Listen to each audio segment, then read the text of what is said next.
புதிய ஏற்று வண்டியில பொள்ளாச்சி சந்தையில விருதுநகர் வியாபாரிக்கு சின்ன கண்ணு, நீயும் வித்து போட்டு பணத்தை எண்ணு செல்ல கண்ணு.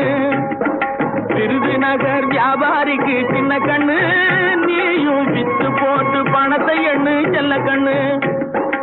ஏத்த பணத்தை சிக்கனமா செலவு பண்ண பக்குவமா அம்மா கையில கொடுத்து போடு சின்ன கண்ணு. உங்க அம்மா கையில கொடுத்து போடு சின்ன கண்ணு. அவங்க 600 ஆக்குவாங்க செல்ல கண்ணு. ஏத்த பணத்தை சிக்கனமா செலவு பண்ண பக்குவமா அம்மா கையில கொடுத்து போடு சின்ன கண்ணு. அவங்க